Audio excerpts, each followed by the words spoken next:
just the practice of being squishy with other people and like allowing my form to be adaptable and to receive other people in a supportive way that allows them to be able to release and relax and let go of like the patterns of tension that we all hold as a way of how we hold ourselves. And so by holding each other, we can actually no longer have to engage in those patterns of holding ourselves. And it's super liberating to be able to like be held and release those patterns and those tensions, and then learn how to engage in a different format and create new possibilities within our physiology. And the best way to do that is with body weight, because all of the tension in our bodies is primarily like how we hold ourselves in relationship to gravity. So if we can use our body weight and gravity to unwind those patterns, it's kind of like fighting fire with fire. And you're actually using the very structure and mechanism that cause the patterns to like unwind the patterns. And on that principle, also, there's a biological resonance within the patterns themselves. So what happens is the different parts of our bodies hold certain ways of being. And so what happens is the similar part of somebody else's body knows what that feels like. And so I find that doing body work with the part of your body that is the part of the body that you're working on with them creates this natural like biological entrainment mechanism where you're like, oh, I'm actually feeling what it feels like to feel that while I'm doing it. So by like working on somebody and using the part of the body that you're working on them with to do the work, you're creating a biological mechanism that facilitates entrainment.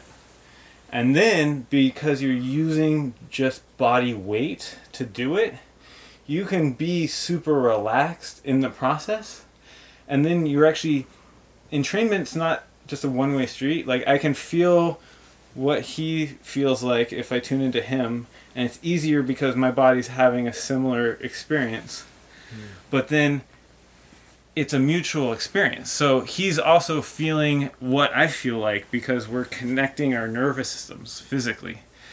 And then what happens is you can actually upload data into the system, which means that the more relaxed you are while engaging with somebody else, the more relaxed they will be in receiving that engagement. So that's why the body weight is really powerful, is because you can create pressure and influence in other people's bodies with extremely little effort. And then what ends up happening is you're able to literally change each other's structure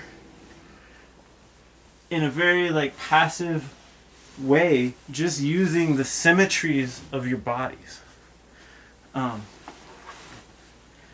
And so that's it's basically body mirroring. It's like we do it on the dance floor. It's a great way to create rapport, even non-physically, with people. It's like you go to the dance floor, you just start dancing however they're dancing, and then all of a sudden you're creating that same effect of feeling what it feels like to move like them, even without touching them, and then creating a rapport and understanding of that like mutual experience. And then for me, like the level beyond that is to like see their patterns and then help them move in those patterns. And then what happens is you get to increase their range of motion just because of the support of having like support that is beyond the capacity of their body. And so those are like squish is kind of like the expansion through compression.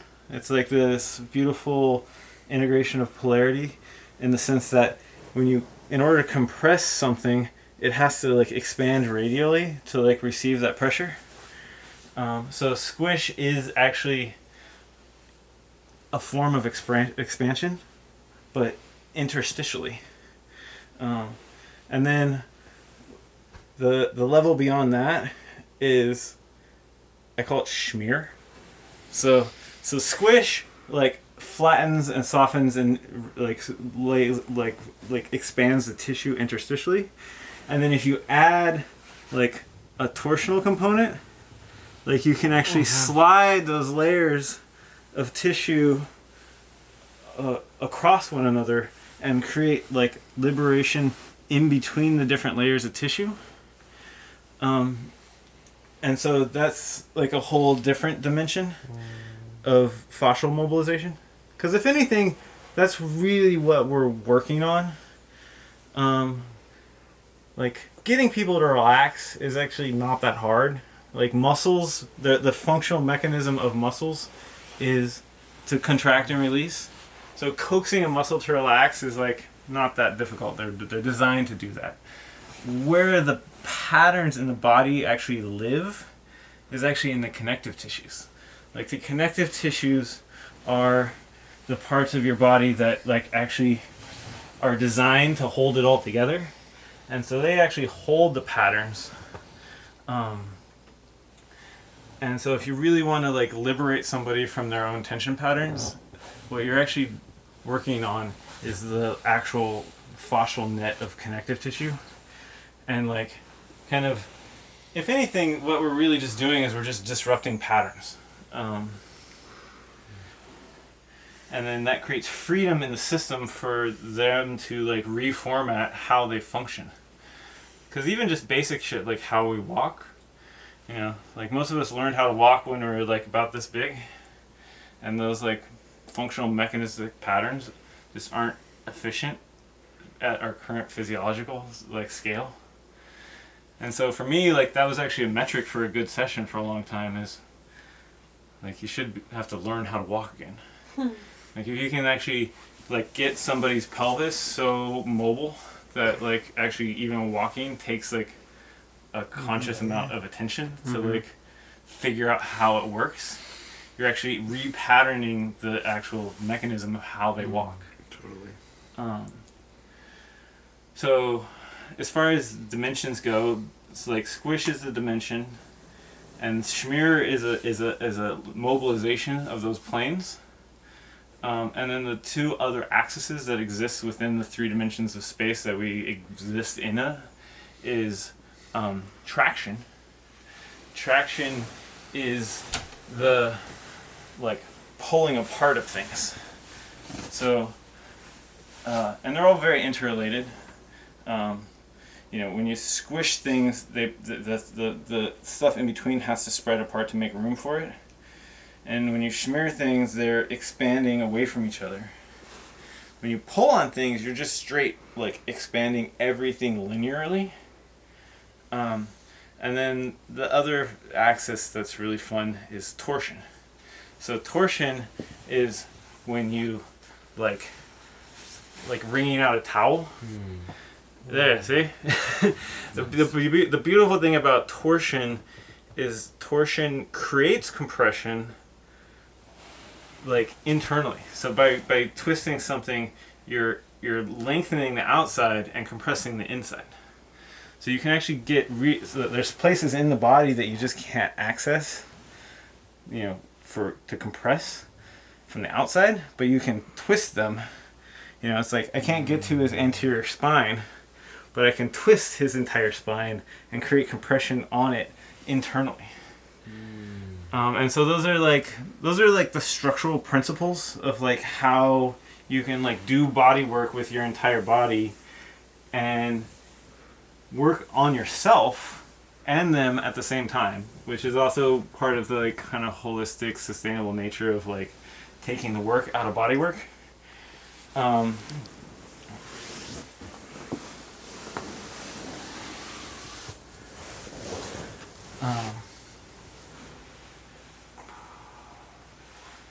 And then there's the actual, like, human functional experience, which is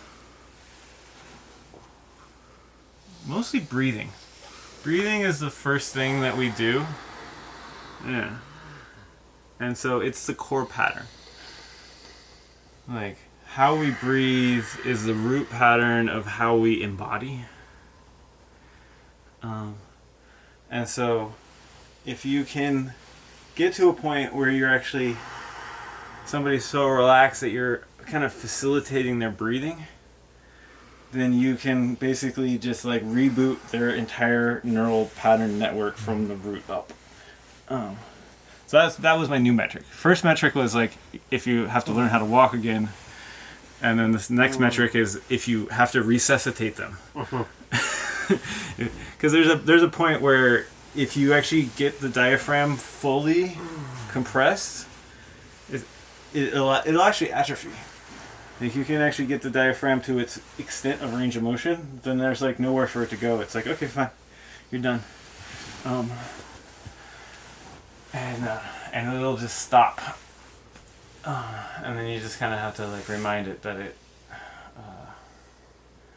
that its job is to actually breathe.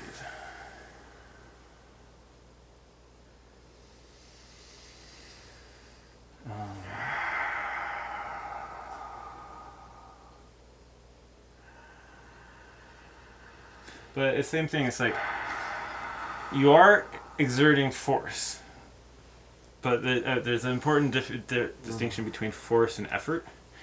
Right? If you're muscle people, they're gonna feel it, and they're gonna be like, "Oh, I'm getting muscled," right?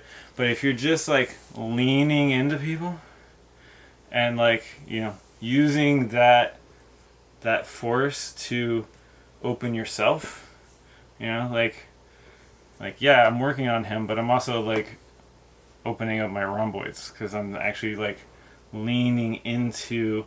So there's different ways you can use body weight too. There's body weight of compression, but then there's also body weight of traction.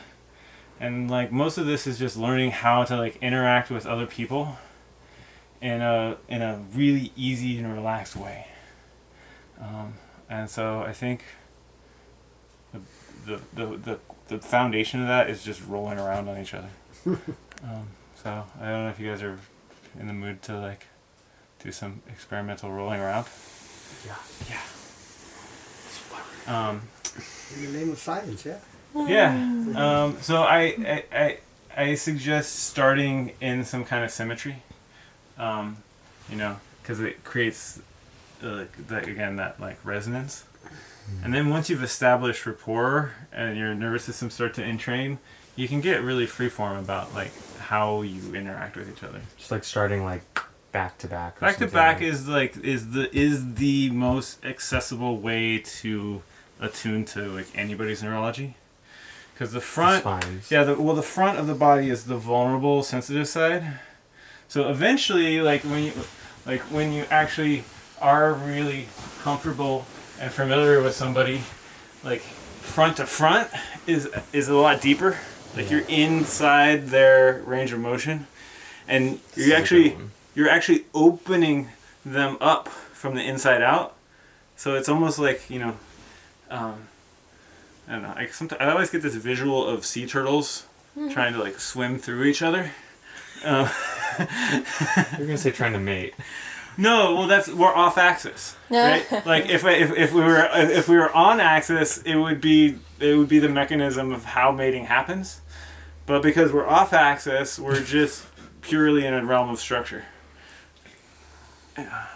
More detailed response than you were expecting. So I find this so interesting. It's almost like the opposite end. It's very similar to like a dynamic contact sort of Thai style. Yeah, it's basically merging those worlds and taking like Thai massage and contact dance and being like, oh hey, there's really good parts of both of these, and if we mash them together in the right way, I mean, the far end of that, like where I take this into dynamic, interactive, immersive, therapeutic performance art is I have a practice I call therapeutic lap dancing, which is taking all of these principles and liberating them from a surface, right? Because here we're on the surface, which the surface is great. So like working on a surface gives you lots of range to like roll around and like move, but you're still on a surface. Like you can't move through the surface. Whereas the second you get like up off the surface, then you have an entire other dimension to expand into. And now I can create traction in his body with his own body weight. And so yeah, I've found that your lap is the most like functional anvil to like sculpt people's core physiology, because it's also immersive. You know, I'm under him and above him at the same time while off of any kind of other limiting surface. You know, and then here you can kind of go just about anywhere, because you're like no longer, you know, you're basically flying in body space. Now we're doing acro. Yeah. So that's what I did. Was I kind of integrated acro with contact dance and Thai massage, and then the lap dancing kind of spices it up a little bit too. Because it creates an incredibly broad spectrum. Because in that container, you can work anywhere from purely clinical to highly erotic, based on like what energy is in between the people that are engaging. And then it gets really fun too, because our bodies are fundamentally a physiological expression of a karmic sexual reality. Like, we are embodied sex. Like, that's who humans are.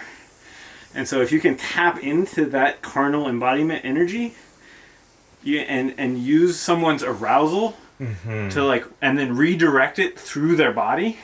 That's what I talk about every day when I'm working on people. Yeah.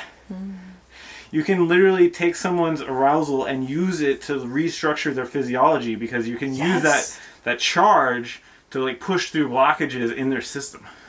And it's just about being really like on point about like how you feel their energy and like how much you feed into it and how much you can direct it. This is very interesting that this is coming up, because I tend to work on a lot of gay men, and I can feel like most of them are coming because they want some sort of sexual or erotic experience, which is not really what I'm there to offer. And I make it very clear, though, that I find that the arousal and the stimulation, the sexual stimulation, actually enhances the massage. Oh, so boom. It's interesting. You get like your heart rate up, they're like super engaged, like, but what is it that you think that receptive, like you can do amazing things with an aroused body. What do you think it is with the arousal that makes the body work more effective? What is it exactly? I mean, what I was just shared with you is like a physiological symptom kind of framework of like they are like their blood pressure is like up, they have more circulation,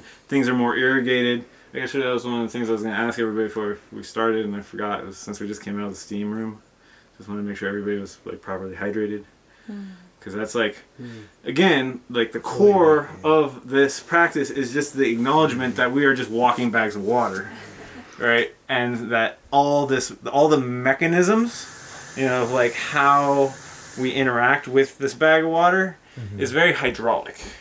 Like literally. One of the other tools in the arsenal that I use a lot is I have a car buffer.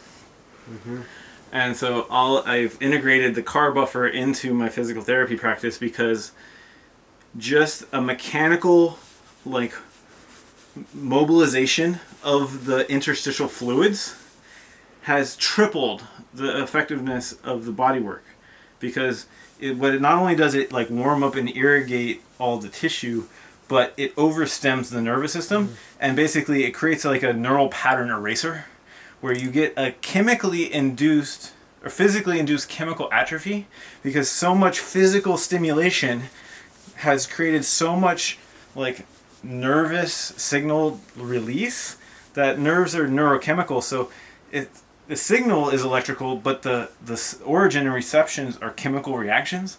And so if you actually like stimulate somebody enough, their nerves will literally just run out of neurotransmitters and they just can't send a signal anymore. If you buff somebody enough, they'll go completely numb. It acts like a local anesthetic, basically. So what happens is, like, I'll buff out a quadrant of somebody's physiology. It'll be completely relaxed and warm and irrigated and incredibly pain tolerant. Like, you can go into structural adhesion work immediately and address like really intense stuff that would be completely overwhelming experientially in any other context. Yeah, I didn't bring the buffers to this session because this was more of a like squishy roll around. When you talked about the steam, I have buffers if you want. Okay, yeah. the steam, Let me know.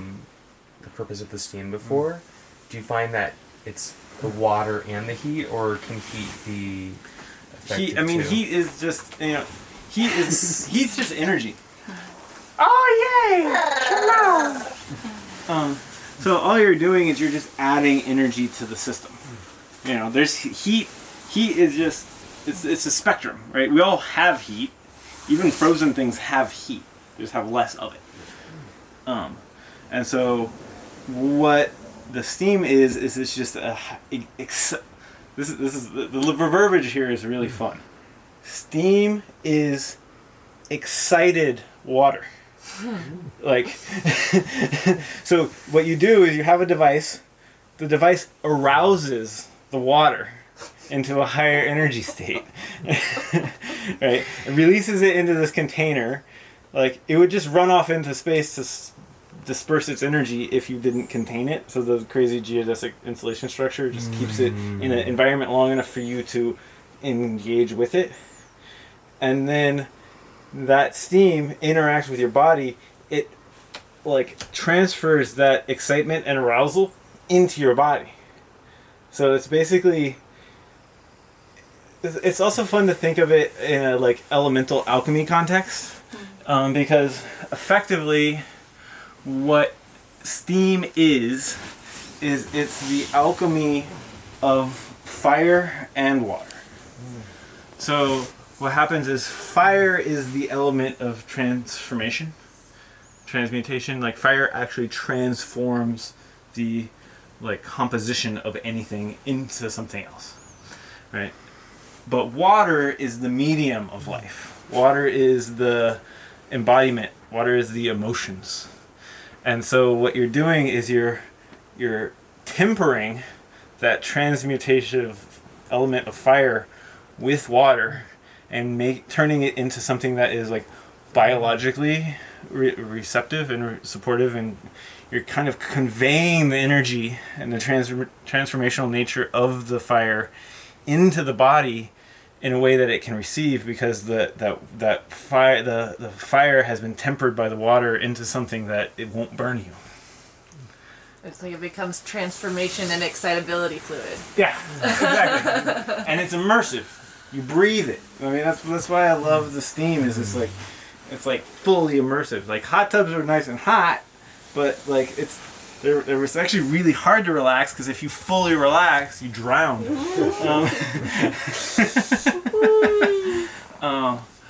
And so I like steam because it's like, yeah, you can breathe it and you won't drown. And it gets your entire system, and it's immersive, and you can just do whatever you want in there as far as like mobilization versus relaxation. I mean, the only thing that we haven't figured out engineering wise is how you can hang upside down inside of it. But it's coming. Yet. It's in the works, yes. Without slipping out. Yeah.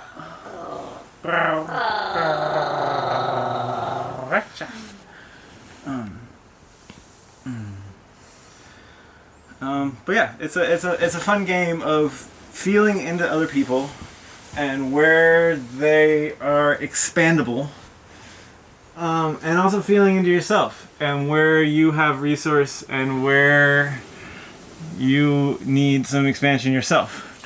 Do you ever have it not just one receiver and one giver. Yeah, I but mean that's making why we're in it- this room with each other. Is like once you've like attuned to the like understanding of like dynamic physiological interactivity, you transcend the limitations of identity.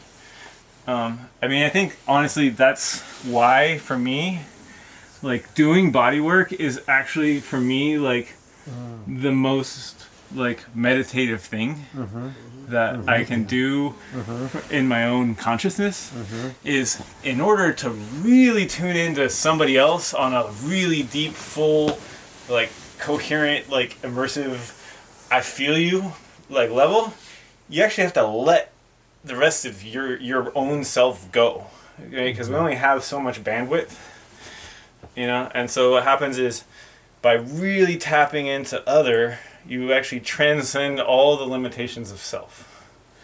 And then once you're in that space, then like individuality is just like a framework, and you can like work in and out of it freely. Yeah. Yeah. But yeah, I like as far as this floor work container goes. Yeah, my session work has kind of just distilled down into folding people into interesting positions and they're just sitting on them. Because you get, you know, you're basically just using the structure of the body to unfold itself. It doesn't look like anything that you did was not delicious. And I'm not even like I'm not necessarily even doing it. You know, I'm more like having a conversation with you guys, and I'm just kind of like letting the body consciousness like do its thing. I mean, 'cause that's another thing. It's like there's more like neurons and synapses in your like abdomen than there is in your brain. So it's like if you can just like like trust in your own body's like innate wisdom enough to like step out of the way and just let it kind of like take over. Like your body has an intelligence of its own. It regulates and throttles like 1,000 times more variables than you're ever cognizantly of like able to even perceive. And so if anything, that's part of what it is it's just the art of like kind of giving the body like a, hey, it's cool to do this, and then getting out of the way and just letting it do that. But it's just a process of like regaining that trust that we have in connection, because just socially we're so conditioned to be like so Fearful. so isolated. You know, like we don't have a functional framework of intimacy in society, because ultimately that's what this is. This is just a different form of intimacy. This is just like it's a full body intimacy.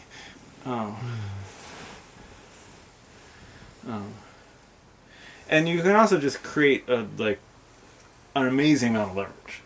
You know, it's like I think that's honestly like half of it is just the freedom to use your legs to do body work. Your legs are 10 times stronger than your arms, right? I would be tired already trying to do this amount of traction with my arm, but I'm using bone stacking too. So it's not even that I'm even pushing that hard with my leg. I'm pushing really close to the joint of my knee, so I have like, you know, I'm 10xing everything that I do by just bone stacking. It's amazing. And if anything, that's what it really is once you kind of get comfortable with the squishiness of like gravity and body weight, and you feel into the softness of like what it feels to like get sandwiched between things, then you start to realize that there